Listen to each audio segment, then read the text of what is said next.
You guys are going to hear from me why I believe. This is 97th and 23rd Avenue. We'll be doing a rally regarding the city lights And, that are and you're going to be hearing some of the legal reasons why I believe that Lyft, who now owns Citi Bank, didn't have the legal authority to do this. here again at And they did 97th and over 23rd. there by Ditmars and PS 100, 127.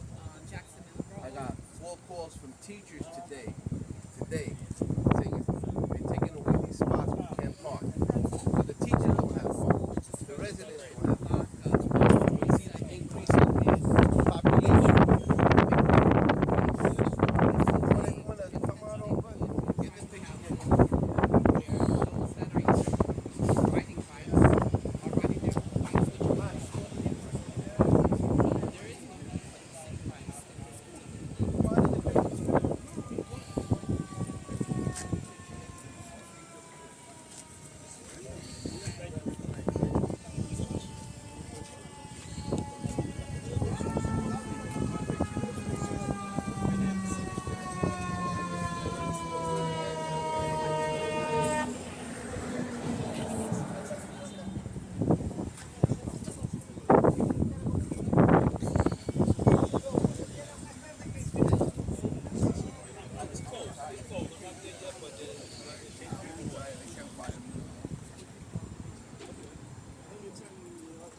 particular.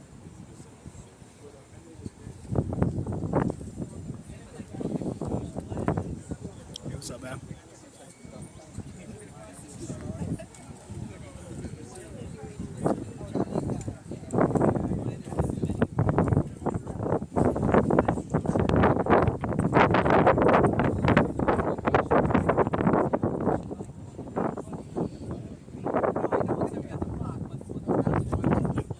Who's here from Dory Miller?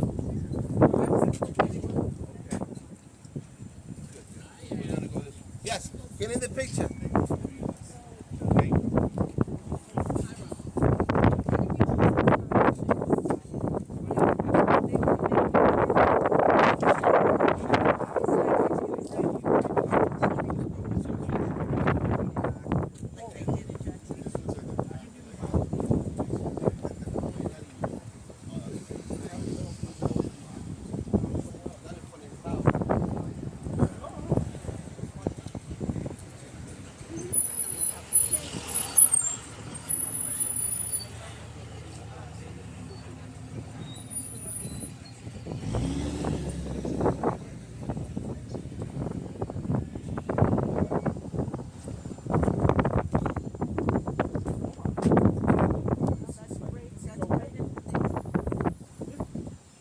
This is okay. You guys are saying it's not.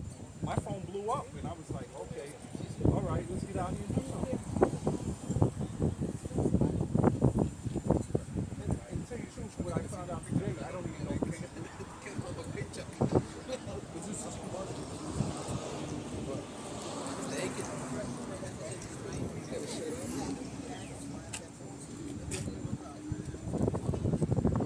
Dana, come on over.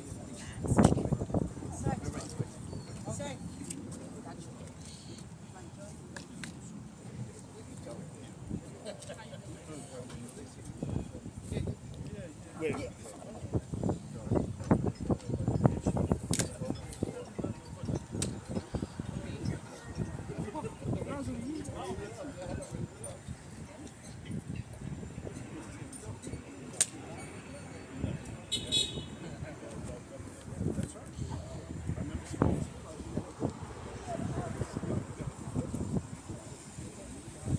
City invasion.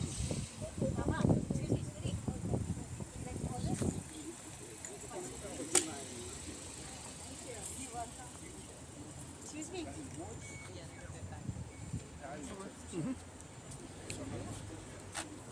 Give it your power.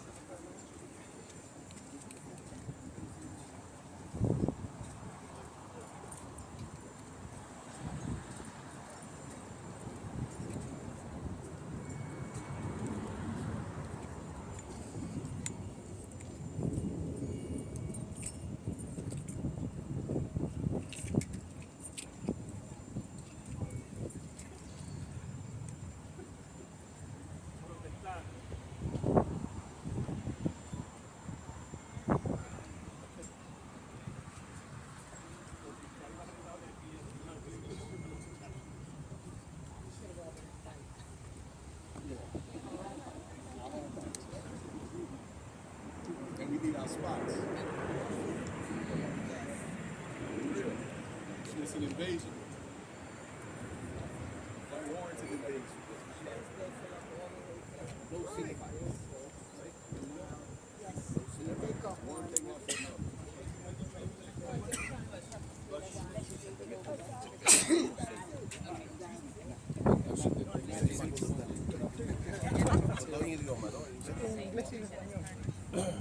Okay, so New York 1 is here. We're going to do an English and a Spanish segment. They have to translate. Okay, so good.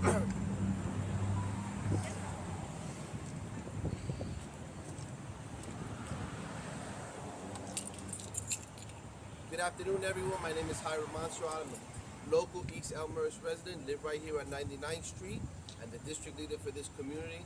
And we are here united with a clear and concise message. No city bikes. No city bikes. No city bikes. No city bikes. No city bikes. No city bikes. No city bikes. No city bikes. No city bikes. Very good. So we're here because City Bike, in its infinite wisdom, completely tone deaf, has placed about 20 City Bike racks throughout our community, predominantly in residential communities. Now, they're taking valuable parking spots away from the East Elmhurst Corona community. For those of you who don't know who are viewing today, we are subjected to hundreds of people daily who come to the airport to park their cars on our local streets. We are subjected to the workers who work at the airports who also park on our streets. And then we have hundreds upon hundreds of black TLC cars that are also parking on our local streets every single day.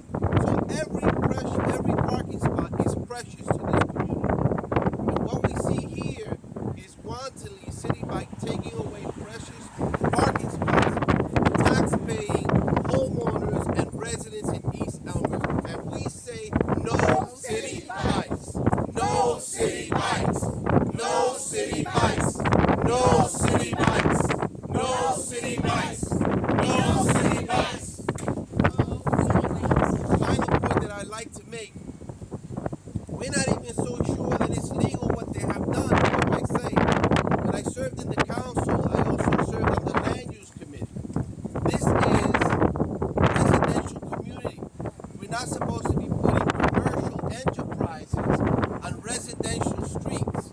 We believe that in order to do that, you need a commercial overlay, which requires a vote of the city council or a variance by the Board of Standards and Appeals. So we're here saying we want to know under what legal authority did the City of New York, the Economic Development Corporation, the Department of Transportation, and City Bike, owned by Lyft, what legal authority was there for you to put this on residential streets and take away our spots? Final point. We are here as a community, and this is just day one. We're going to continue. We're going to have rallies. We're going to start our petition drive today. And we are going to send a message to all the corporate stakeholders that if you want to come into East Elmhurst or Corona, you got to do it the right way. You got to talk to the people. Talk to the people who live here. Talk to the people who own a home here. And have a discourse.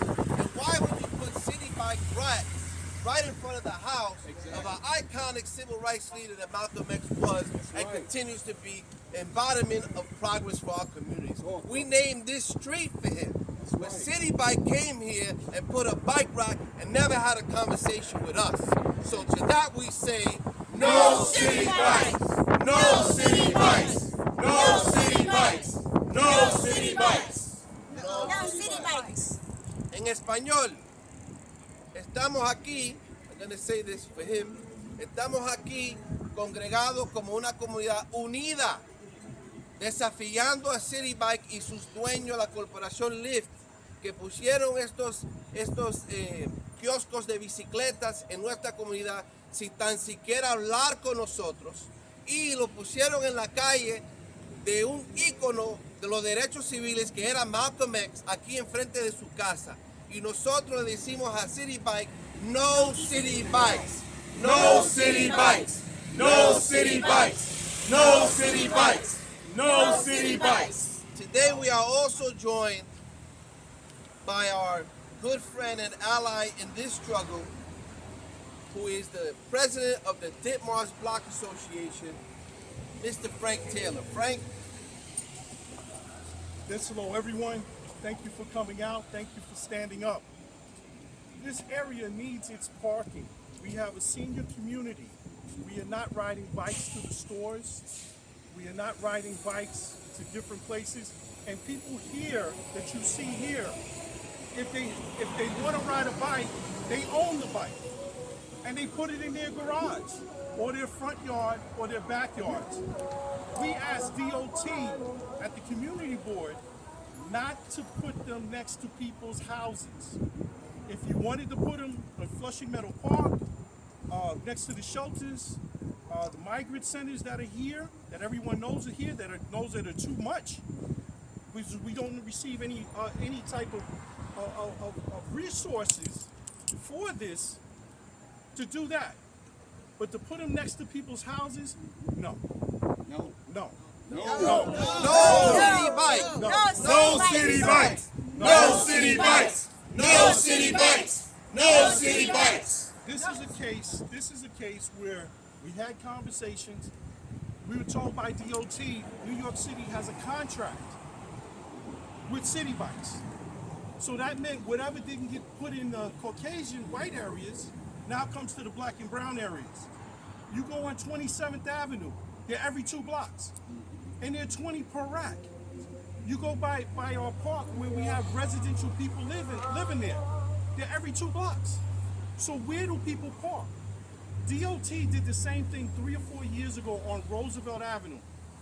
Roosevelt, they did that on 7 businesses closed and stayed closed because no one had anywhere to park. Now, are we doing the same thing here? And why are we inundated with such BS all the time? Why as you see, we're here standing. I have one elected official with me. One. He's our district leader. Where's Councilman Moyer? Where are you? Where are you? Our state guys. This doesn't really pertain to you, but this is your area. Where are you? The people need you. The people elect you to do their bidding. You have people around here trying to make a living. You were supposed to be the one protecting our neighborhoods. Where are you? Francisco. Where are you? Where are you? I don't see you. Where are you? Anyway, this is something that has to stop in this area. It's got to be stopped in this area. And it's got to stop where his people are talked to. Yes. All these people here pay taxes. Some of the highest taxes in the city are paid right here in East Elmhurst. And we're not listened to. Is this the Boston Tea Party all over again? Because we're not getting representation for the dollars we're putting in. No taxation without representation. That's right. Hell, I can hardly get my garbage picked up at times. So please, this is a plea to the elected officials and to lift. You got to listen to the people. The people are the ones who live here. This is not a third world country, as Port Authority found out with the air train. We will stand up, Yes. we will be heard, and we will win. Yes. No city bike. No city bike. No city bikes. No city bikes. No city bikes. No city bikes. We're going to hear now from a couple of more neighbors who all live in this community. All of us live here for several decades. Our state committeeman, David Aiken. David? Thank everyone for coming out this afternoon. You know, some people work today and left work early to be out here because this issue heavily impacts our community.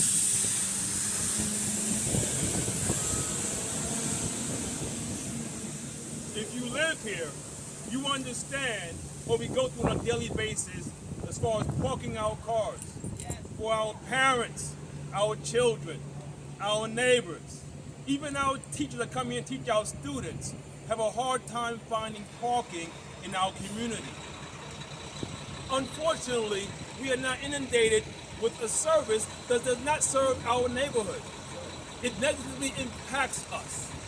You have individuals that park their vehicles here on a regular basis, we've seen them, and they'll travel for 3 or 4 days, taking up parking spaces all that time.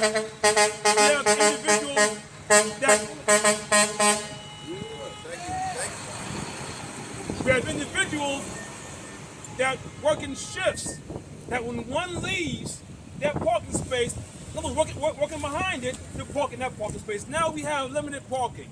And now we have bike racks, 20 per rack. We have hundreds of bikes that we don't use or need in our community. There was no involvement for community input on these placements. We need our elected officials and those that are directly involved in these placements to talk to us.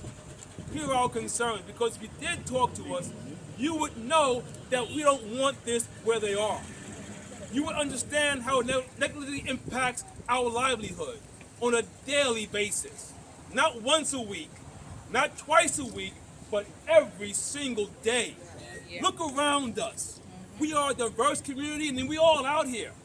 Not just one neighborhood, but multiple, because we all suffering from the same impact. If you talk to the community, you will have community involvement, and we will not have to take off from work, take off from school, or leave our families as we're here doing this interview today. So we call out the officials, stand with us, come out here. We talk to the corporations that invested in this impact. Look what you're doing to us. You're not serving us, you're only serving yourselves. Thank you very much. Thank you, David. No city bikes.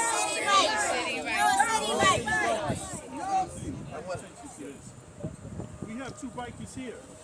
They Are locals. they riding city bikes? Right. These are local people from our community. Yeah. We also have a pre-K and a 4K right here. Right there, that building right there. Those teachers have less parking also. One of the first people that came to my office to say, Mr. Monserrate, we need to do something was Mr. Frederick. Mr. Frederick, come on up. Yeah, come on up. Why I want to call him in particular is because he knows a little bit about zoning, because he's also an architect.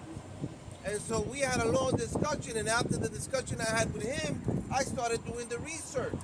And I found questionable reasons why they would probably not have the legal authority to do this. So I want to give him the opportunity to say something. He lives here, right on this block. He's been here, what, 40 years? More than that. More than 40 years, all right? So he got here when he was 2 years old. Yes. So, he wants to say something on behalf of the long-term community residents who are now fed up. Frederick. Thank you very much. Well, I came out one day, and it was as though these things fell out of the sky. They were just here without any announcements. I think that's very frustrating because the city has not really consulted with anybody in the neighborhood at all. You would think that they would have our best interests at heart, but instead it seems to be more concerned for money. As Mr. Monserrate said, there is a violation of the zoning in the area because this is supposed to be only in commercial zoning districts. So we have to be able to put our community board and the other council people to the fire and ask them how is it that they allow this to happen in this neighborhood without consulting any of the community. And on top of that, who's going to clean up after this mess? Because we know that if they don't require sheds for heating and all that to be cleaned up, I'm sure this won't be cleaned up either, and it will be left to us. That's all I have to. And who's riding bikes in the winter? Thank you. And so that's all I have to say. Thank you, Mr. Frederick. Thank you. Thank you very much. Thank you for bringing it to our attention. You know, this is alternate side of the street today parking. Today the sweeper came by, but it couldn't sweep where the rack is. So the point that Mr. Frederick says is on point. Who's cleaning this up? Are they going to give the store owner or the homeowner a ticket for the garbage that was left at the city back track? It's unfair. Lastly, we're going to hear from another one of our community residents, another long-time community resident and public service, Dana Jeffries. Dana, come on up. Come on and say a few words. We want to hear from you. I live on 100th Street. I've been in the community for 28 years now, and they just keep chipping away at the fabric of this 30-block radius. We have these commercial bikes on the residential streets every 2 blocks, and we no longer have any place to park. We are overrun. And one day when you wake up, you just will not be able to recognize that this was your neighborhood. Something has to be done about it. Thank you. Thank you very much. Thank you. No city bikes! No city bikes! No city bikes! No city bikes! No city bikes! To the members of the press, you have a copy of the letter that we sent out to the CEO of LIFT today. We're going to be sending that, CCing that to the New York City Economic Development Corporation, which is the signer and the signature of the contracts with Citibank. We're going to be sending that letter also to the Department of Transportation, the Commissioner, to our local councilmen, and to all our elected officials that we need them to stand up. And if by chance they are stating that they can legally do that, then I would call upon every council member to introduce a bill that you can never put a city bike right on a residential street where the community opposes it. Right? So for everyone who tells us that it can't be done, or it's a done deal like they said with the air train, right? They told us it was a done deal till we undid it. That's right. We need to pressure not just our local elected officials, but all of them. They work for us. They're supposed to represent our interests. City Bike is welcome in other neighborhoods. That's wonderful. We don't want them here on our residential streets. Right. Thank you, brother. Thank you very much. Thank you. Yeah. Okay, good. Thank you. Thank you very much. I want to thank everyone. Thank you guys. Thank you very much.